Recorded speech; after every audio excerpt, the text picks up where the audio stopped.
しいぜ。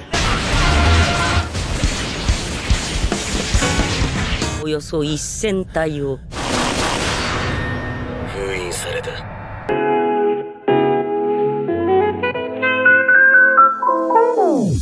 Halo para animers, yang taunya cuma rebahan sambil nonton menggunakan wifi tetangga. Gimana kabar kalian? Apakah masih aman wifi tetangganya?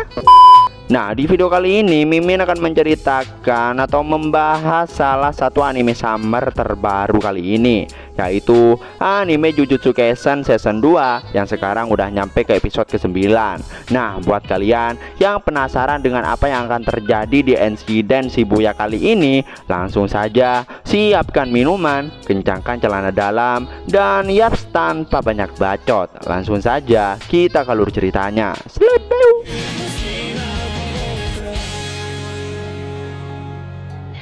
Di awal scene kita ditunjukin Babang Gojo yang sudah membuka penutup matanya. Lalu Gojo nampak menunjuk ke arah Hanami, yang mana itu sudah kali ketiga Gojo bertemu dengan Hanami. Karena si Hanami ini meremehkan dirinya, Gojo pun berniat memodarkan Hanami terlebih dahulu. Gojo yang kayaknya udah naik pitam, dirinya langsung menghampiri Jogo dan Hanami. Tentu aja menyadari itu, Jogo dan Hanami menyerangnya bersamaan. Namun Gojo dengan mudah menghindar dan memegang lengan Jogo. Melihat itu, Jogo jadi terkejut. Hanami yang mencoba membantu Jogo, dirinya tentu tidak mudah untuk menyerang Gojo. Dan dalam 2 hitungan detik, si Gojo ini mencabut tangan Jogo hingga terputus.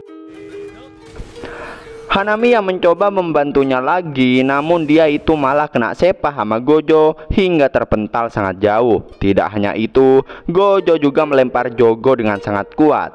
Hanami berpikir kalau pertanyaan yang diucapkan Gojo tadi hanya untuk mengalihkan mereka, lalu melepaskan teknik kutukan tak terbatas, yang mana itu Gojo putuskan karena dengan jumlah manusia yang sebanyak ini di ruangan yang sempit, Gojo akan menggunakan energi kutukan dasar dalam pertarungan jarak dekat. Menyadari kalau Jojo sudah melepas teknik kutukan tak terbatas, Hanami pun akan menggunakan teknik kutukan menggunakan kayu-kayunya. Melihat itu, Jogo memperingatkan Hanami agar tidak melepaskan amplifikasinya. Dengan sangat cepat, Gojo melesat dan hinggap di tubuh Hanami. Gojo yang sudah tahu kelemahan Hanami, inilah yang dia lakukan. Melihat itu, Jogo jadi sadar kalau dirinya yang masih baik-baik saja itu karena ada amplifikasi yang melindungi dirinya. Hanya mengandalkan teknik kutukan dasar dan teknik bela diri, si Gojo udah sangat OP parah. Choso yang menyerang Gojo menggunakan kutukan pengendali darah, namun itu sia-sia. Gojo sadar kalau si Choso ini bukanlah roh terkutuk dan mengira itu adalah si lukisan kematian dengan menggunakan tubuh orang lain. Di tengah itu, Jogo menyerang lagi dengan domain sederhana. Namun Gojo bilang jika mereka semakin ingin menggunakan amplifikasi untuk menetralisir teknik kutukan miliknya, dirinya akan menggunakan teknik yang lebih kuat lagi untuk mempertahankannya. Gojo yang menyadari kalau Hanami ini sudah hampir modar, dirinya pun menggunakan energi kutukan yang sangat besar hingga membuat mereka berdua benar-benar kesusahan. Dan ini yang Gojo lakukan.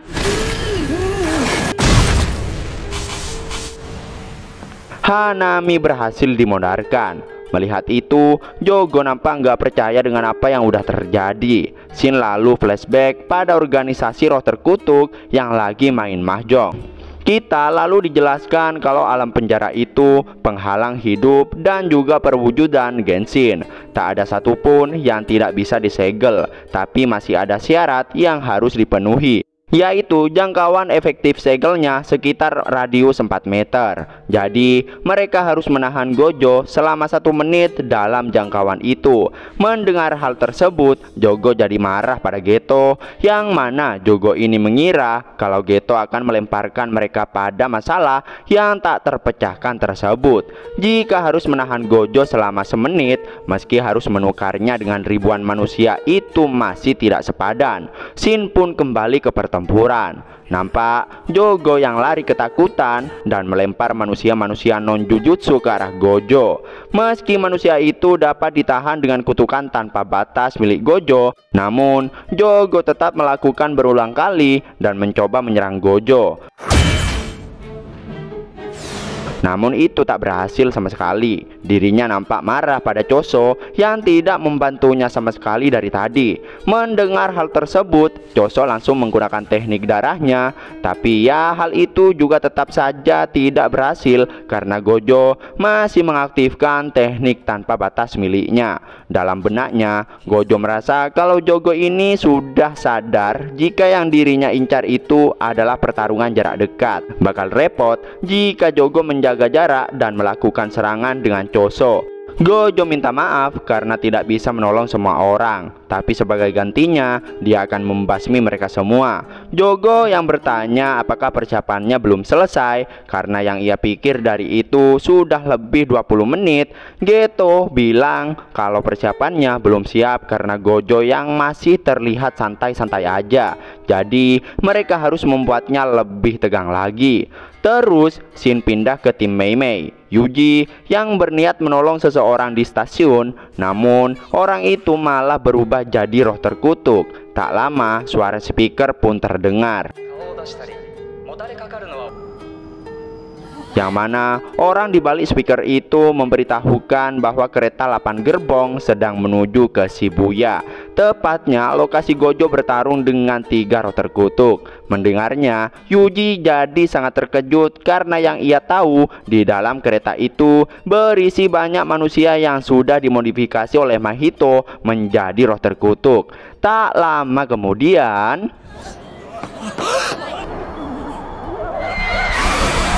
Mahito tiba di Shibuya dengan banyak sekali manusia yang udah dimodifikasi. Dirinya yang bicara mengenai Hanami, namun Jogo bilang kalau si Hanami itu sudah meningsoi. Mahito nampak nggak percaya mendengarnya. Terlihatlah semua manusia-manusia yang makin amburadul dengan kemunculan manusia modifikasi yang menjadi roh terkutuk. Mahito yang mencoba menyerang Gojo meski tidak bisa menyentuhnya. Bukannya panik, si Mahito malah kelihatan senang karena itu pertama kali dirinya bertemu dengan Gojo. Gojo yang melihatnya pun jadi tahu maksud wajah tambalan yang diucapkan oleh Nanami dan Yuji. Mahito lalu memberitahu bagian mana dari manusia yang menjijikan, yaitu jumlahnya yang sangat banyak. Tak lama, secara nggak diduga, banyak sekali manusia yang berjatuhan dari lantai atas. Melihatnya tentu aja si Gojo ini jadi makin marah. Namun beda halnya dengan Mahito dan Choso, yang mana mereka menggunakan kesempatan tersebut untuk membunuh banyak manusia-manusia non-jujutsu. Jogo nampak tengah berbaur di balik banyaknya manusia.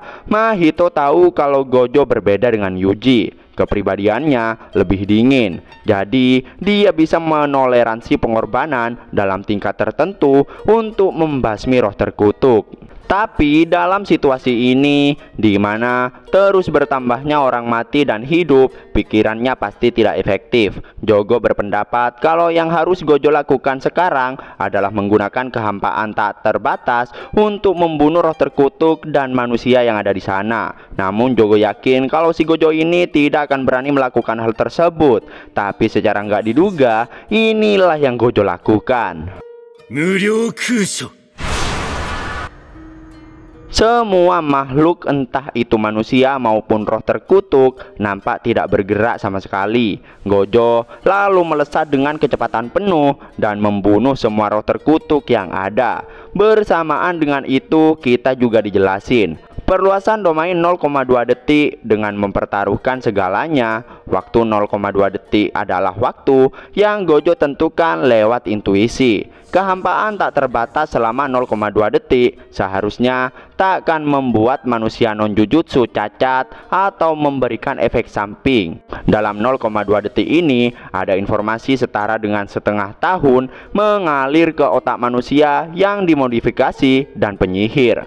Semua orang hanya akan berdiri dan kehilangan kesadaran. Kehampaan tak terbatas setingkat ini mungkin akan membuat roh terkutuk tingkat khusus terbangun pada saat ini. Gojo mempertimbangkan serangan balik dan fokus menangani manusia yang dimodifikasi.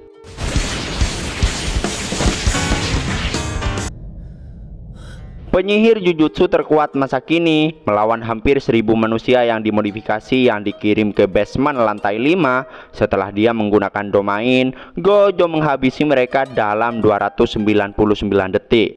Gojo nampak sangat terengah-engah bernafas dan terlihatlah semua manusia yang dimodifikasi menjadi roh terkutuk ludes tak tersisa. Semua manusia masih belum bergerak sama sekali. Tak lama setelah nafas Gojo udah kembali normal, dirinya dikejutkan dengan adanya sebuah kubus yang dibungkus dengan kertas segel. Bersamaan dengan itu, Geto mengucapkan, "Alam penjara terbukalah." Gojo nampak tak berkutik melihat kotak yang tiba-tiba saja berubah menjadi makhluk dengan mata yang sangat besar. Saat Gojo hendak kabur, namun Geto memanggilnya dan bilang lama tak jumpa. Melihat Geto sesaat, Gojo jadi merasa kalau orang ini adalah peniru. Tapi dirinya tetap yakin kalau itu adalah Geto Suguru yang asli. Secara nggak diduga, inilah yang terjadi.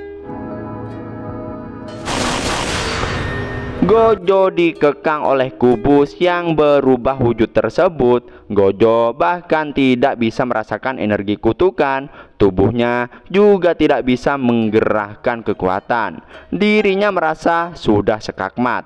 Lalu Gojo bertanya siapa orang itu sebenarnya. Meski orang tersebut bilang kalau dirinya adalah Geto Suguru, tapi tubuh dan energi kutukannya agak beda. Informasi yang Gojo lihat dengan mata keenam mengatakan dia adalah Geto Suguru, tapi jiwa Gojo menyangkalnya. Sekali lagi Gojo bertanya siapa dia sebenarnya. Orang itu nampak membuka jahitan yang ada di dahi Geto dan membuka kepalanya, yang mana otaknya itu dikuasai oleh roh terkutuk.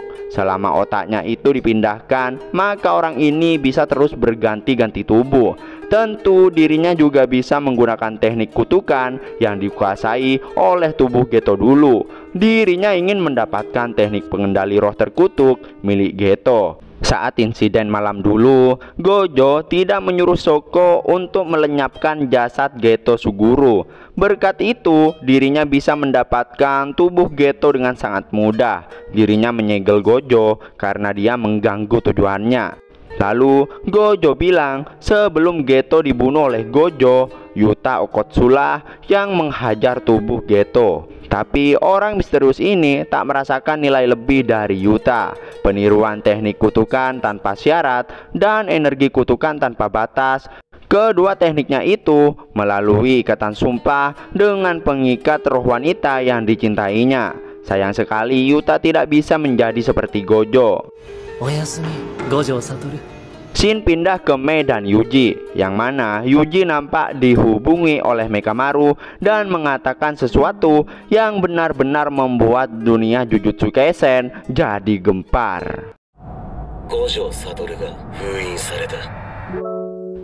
Dan yap, situlah akhir dari anime Jujutsu Kaisen episode ke-9.